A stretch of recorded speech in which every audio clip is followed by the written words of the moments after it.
She sat in a bustling downtown corner where the brilliant neon lights never fade all night, gazing absently at the passing people. Flashy makeup, Alyssa, 15 years old. She doesn't look like she's a middle schooler, the only daughter of my boss. It happened a few days ago. I was invited to a bar after work by my direct supervisor, John. John and I attended the same university, and he was exactly a generation older than me, 38. Leo, I feel bad bringing this up for personal reasons, but actually, I have a favor to ask you. Oh really? What do you need? As I leaned in, John said, I'm getting a divorce. John married his age mate when he was 23. It was a shotgun wedding. They were happily married in their 20s. However, entering their 30s, disputes between the couple, mainly revolving around their only daughter Alyssa, increased. John is rather permissive. On the other hand, his wife tended to micromanage even the small stuff. For example, John said, Alyssa was in 3rd or 4th grade. His wife realized they were running out of mayonnaise while making potato salad. So, she sent Alyssa to the local supermarket. She explained in detail to Alyssa about the brand, product name, weight, and where it was located on the shelves. However, what Alyssa brought back was different from what her mother had specified. Even if they wanted to exchange it, Alyssa had lost the receipt somewhere. His wife scolded her harshly, and Alyssa began to sob. When John heard about this, he said, It's just mayonnaise, any brand will do, there's not much difference. Then, his wife snapped at John. What are you talking about? This one uses only egg yolk, and this one uses whole eggs. They are completely different. Before John could argue, his wife's anger was again directed at Alyssa. I explained so much. Firstly, she generally doesn't listen to people properly. Her attention is scattered, and she lacks focus. It's not just about our daughter. Everything is like this. Being with her feels suffocating, so to speak. John said with a sigh. Gradually, conversations between John and his wife decreased, leading to them meeting and sleeping separately. And about 6 months ago, talk of divorce came up. Neither had any objections to the divorce. My wife has already left the house and started a new life with her parents. So, the problem is, it was about Alyssa's custody. They were arguing over who would have custody during the divorce negotiations. Under the law in America, when divorcing, it's necessary to decide the custodian, either the father or the mother. She is clinging to Alyssa's custody as if it were a lifeline. According to John, his wife is declaring that she wouldn't hesitate to bring it to court mediation instead of a settlement. So, what do you need me to do? I asked. I need your help with my daughter, Alyssa. John, with his eyes reddening as if he was about to cry, said to me, So, here I am, in the sparkling neon night of downtown, with a photo of Alyssa given to me by John. The photo was taken secretly by John, who was worried about Alyssa going out late every night recently. Flashy makeup, clothes that boldly revealed her skin. She looked mature in the photo, but seeing Alyssa in person was strikingly more alluring. I approached her as she was sitting in a corner of the downtown area. Hey, you, could you, She raised her head to look at me. Her eyes were filled with distaste. I'm not into that sort of thing. She spat out the words and walked away from me. John's request to me was to stop Alyssa from, well, roaming around or hanging out every night. Alyssa's behavior started to change after John's wife left home. She continued going to middle school but quit her tutoring classes on her own. She would lock herself in her room at home and didn't talk to John. They hardly saw each other. And she would go to the downtown area night after night, not coming home until 11 or 12. John was genuinely worried about his daughter, Alyssa. And another concern was the impact of Alyssa's misconduct, if it continues, on the custody battle during the divorce. In divorce mediation, decisions about custody are made by evaluating which parent has more love, financial stability, and caregiving ability. Currently, his wife lives in her parents' house and has a full-time job. There is no financial issue, and her parents are there to look after Alyssa when her mother is at work. On the other hand, John has no financial problem, but if Alyssa continues to reject him and stays out late, his caregiving ability will be questioned, putting him at a considerable disadvantage. John was also losing his confidence as a father. I think it's futile for me to talk to her directly. I think she won't listen, but I also can't force her. Thus, he asked me, who has a middle school teaching certificate and tutored students during college, to persuade Alyssa. The time limit was 1 month until the next divorce consultation. Since then, I've been visiting the downtown area every night after work, trying to make contact with Alyssa. Thinking that revealing I was asked by her father would be counterproductive, I hid my real identity from Alyssa. She was often with girls her age, so it was hard to find the right timing to approach her. So, I started by letting her recognize my face, pretending to be hanging around a little far from where she could see and occasionally glancing at her. Even so, this is risky. She doesn't look like a middle schooler at all. If I had met her in this town by accident without knowing she was Alyssa, I accidentally swallowed my saliva and shook my head to dispel the improper thoughts. In hindsight, I seemed suspicious to Alyssa and the other girls. That night, too, as I was loitering across the street, a girl with high-tone colored, medium-cut hair blocked my way. She looked about 18 or 19. "What's your business with that girl?" Her voice was unexpectedly intimidating. Seeing me flustered, she said, "You don't look like a patrol officer, so, do you have any business with her?" I said no and ran away. I decided to withdraw that night and reported to John. John, sounding downhearted, said, "I see, I'm sorry." Then, as if he thought of something, "Alyssa loves strawberry-flavored things, whether it's chocolate, ice cream, or cake." He suggested using strawberry sweets to start the conversation. It was the 14th day since I started visiting the downtown area where Alyssa hangs out. Finally, the chance came. That night, I went straight there from my office. Alyssa was alone. The girl with the high-tone medium cut wasn't there either. I hastily bought 2 strawberry-flavored cream puffs at a nearby convenience store and ran to where she was. "Do you want this?" Alyssa glared at me. I held out the cream puff to her. Alyssa's eyes brightened for a moment. Then, turning her face half away, she snatched the cream puff from my hand and took a silent bite. I sat down next to her. "Why do you come here every evening?" I asked, and took a bite of my cream puff, too. "What about you?" "Me, I'm just killing time." Alyssa glanced at me sideways and continued to eat her cream puff. "I don't think it's good." As I started to say that, she swiftly stood up. "Thanks for the treat," she said, about to turn her back to me. "Aren't your father worried about you?" Alyssa turned around and looked straight at me. "That's what this is about." "What do you mean?" Alyssa pointed near the left side of my chest. I came straight from work, so I was still in my suit. On the left collar of that suit, where she pointed, a company badge was shining. "You work at the same company. My parents sent you to watch over me."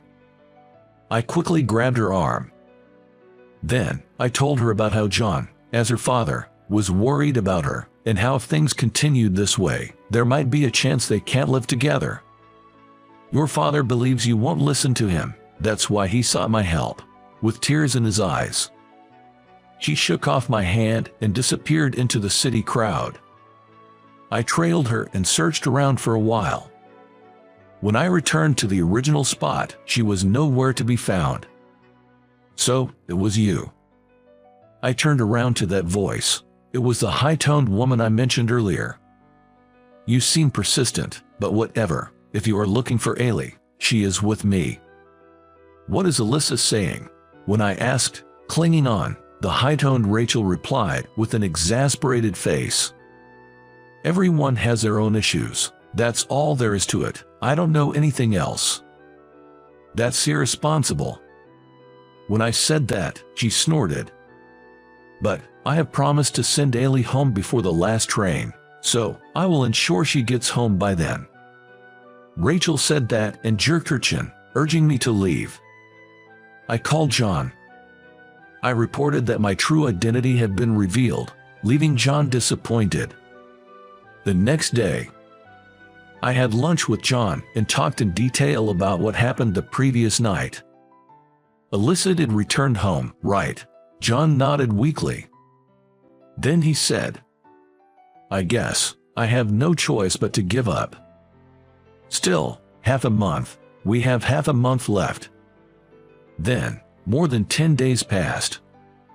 Alyssa spent her time on the streets of the downtown area until the last train, and all I could do was watch her from across the street, day after day. And then, we had only 2 days left until the deadline. When I visited our usual place, other girls were there, but only Alyssa was missing. Even after waiting for a while, she didn't show up. I approached the girls, whose faces had become familiar, to ask about Alyssa's whereabouts. Excuse me, where is Alyssa tonight? When I asked, the girls looked at each other and laughed mockingly at me. Eventually, one of the girls said to me, If you're looking for Ailey, she headed to the park just before Tom arrived. I thanked them and took a step towards the park but then stopped. Is Tom referring to me? Yeah, you see, we used to have a fat cat next door who would always watch our house from the top of the fence just like you. That fat cat's name was Tom. Sent off by the girls' laughter, I went to the nearby park as told. There, a clearly ill-intentioned man in his 20s was hassling Alyssa. Hey, what are you doing? I rushed over, and Alyssa clung to me from behind. I pushed Alyssa behind me and got us out of there. What's your problem? The guy approached me, his eyes blazing with anger. Then, he grabbed my collar as I backed away. I'm not proud of it, but I'm not confident in my strength. The man raised his fist. I pushed the man with all my might and turned to escape. But I twisted my ankle and fell on my butt. What's the matter? You were acting all cool just now. The man grabbed my collar again. At that moment I thought I was going to get hit. He let go of me. And then, he ran off as fast as he could. I turned my head to the opposite direction from where the man ran. Then, led by Rachel, the girls who call me Tom and some shady-looking guys I've seen in the downtown area were running towards me. What happened to you? Alyssa had gone to call for help, and in no time, Rachel had gathered acquaintances from downtown to come to our aid. Hey, Ailey, Rachel called Alyssa and ordered a cab to take us home together. I suggested going to John's house, but she wouldn't hear of it. Eventually, Alyssa came to my room. Do you have any band-aids or something? When we got to my room, Alyssa asked. When I said no, she dashed out to a convenience store. While Alyssa was out, I called John. At your place, tonight. Yes. The last train's already left. If she stays over, we can talk about various things. John seemed a bit bewildered. By the way, she hasn't gotten into stuff like that, has she? I, feeling agitated, asked what he was referring to. I mean, booze and cigarettes. If my daughter has dabbled. Oh, that doesn't seem like it. I wondered why I was flustered. What did he mean by that? I was confused myself. Soon after ending the call with John, Alyssa came back home. Excitedly, she had a convenience store bag in one hand. Here, I bought them. First off, I'm a bit hungry, so this, a strawberry-flavored cream puff. The same one I bought her before. Plus, potato chips. Some chicken. For drinks, strawberry milk for her and canned coffee for me. Finally, she took out the poultice. I almost forgot to buy the poultice. I couldn't help but chuckle, remembering the mayo buying mistake John mentioned. Eventually, without my asking, Alyssa shared her thoughts and feelings. She was shocked to find out her parents were getting a divorce. But there was nothing she could do about it. She just wanted to escape from that reality. So, to distract herself, she went out to that bustling town, almost like she was cosplaying. She researched divorce on her own, too. After all, Dad and Mom just want custody, don't they? Those were heavy words. Indeed, I thought it might be the parent's ego, wanting to become the custodial parent. And again, when brought to divorce mediation, if there's a minor over 15 between the spouses, a confirmation of the child's wishes, directly, as to which parent they prefer, is always conducted. It was terrible.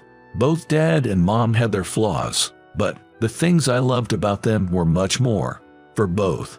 And then to be told, choose because we are getting divorced. It's impossible. Alyssa screamed her pent-up feelings and jumped into my arms crying. The next morning, John came to pick her up in his car. After putting Alyssa in the car, John asked me secretly if we had talked. I nodded. And I asserted, "But whether it's to you, or your wife, or the court, or anyone else, it's secret, what I heard from Alyssa. At the very least, I thought I should not disclose which parent she would choose until she decides herself. If I don't do so, I feel like I would be betraying her, who had confided in me things she had been bottling up inside." Alyssa stopped going to the bustling town from that day. John and his wife's divorce discussions broke down, and mediation was indeed initiated. When the court investigator asked Alyssa about her preference, she chose her father, John. The mediator respected her wish and awarded custody to John. His wife reluctantly accepted this, and the divorce was finalized. Later, she contacted me and told me why she chose John. Because Mom has both grandparents, and first and foremost, she's reliable. In contrast, Dad is hopeless when he's alone. Alyssa and I kept in touch for a long time. We met in person a few times a year. Close, but not too close. That's how our relationship was for about 7 years. I was 33, and Alyssa was 22. "What's this serious talk about?" As soon as we sat down at the pub, John said. "It's been a while since I drank with John since I moved apartments. I was the one who invited him. It had been a long time since I came to this city at night. The busy district that 15-year-old Alyssa used to visit night after night. Alyssa chose and booked this place. Actually, Alyssa will be here soon." John, looking surprised, opened his eyes wide. Suddenly, a large mug of beer was rudely placed on the table. "Hey, we haven't ordered yet," I told the young waitress who brought the beer. Then, that waitress acted as if it was just a courtesy and paid no attention. "Actually, I have been dating Alyssa." I only said it bluntly and gulped down the courtesy beer. John also sipped his beer, still in shock. "Judging from Dad's reaction, you've already told him," Alyssa arrived and said as she sat next to me.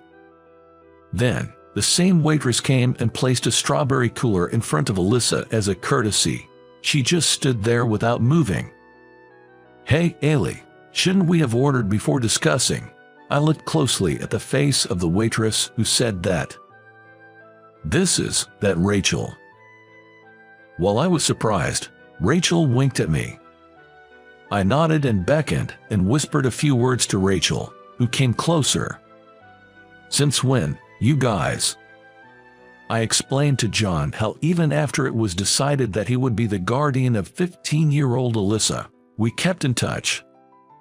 And I confessed my feelings to Alyssa recently, and she accepted. Because he was always there for me when I was in pain, struggling, sad, and also when I was happy. John said he understands, with tears in his eyes. Have you already told your mom? Alyssa replied, not yet. Even after John officially divorced, Alyssa and her mother met whenever they wanted to. Of course, even after she became an adult. John strongly grasped my hand, placed on the table, with both his hands. Will I be called Dad by Leo, who's only a generation younger? Shall we try, maybe now?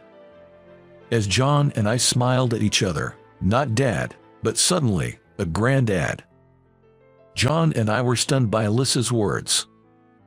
Hey, come on, both of you. I'm just kidding. It's obviously a joke. The three of us burst into laughter. Can we serve the food now? I had them wait as requested. John said, all right, let's eat, let's drink, and patted my shoulder several times. I exchanged a relieved glance with Alyssa beside me.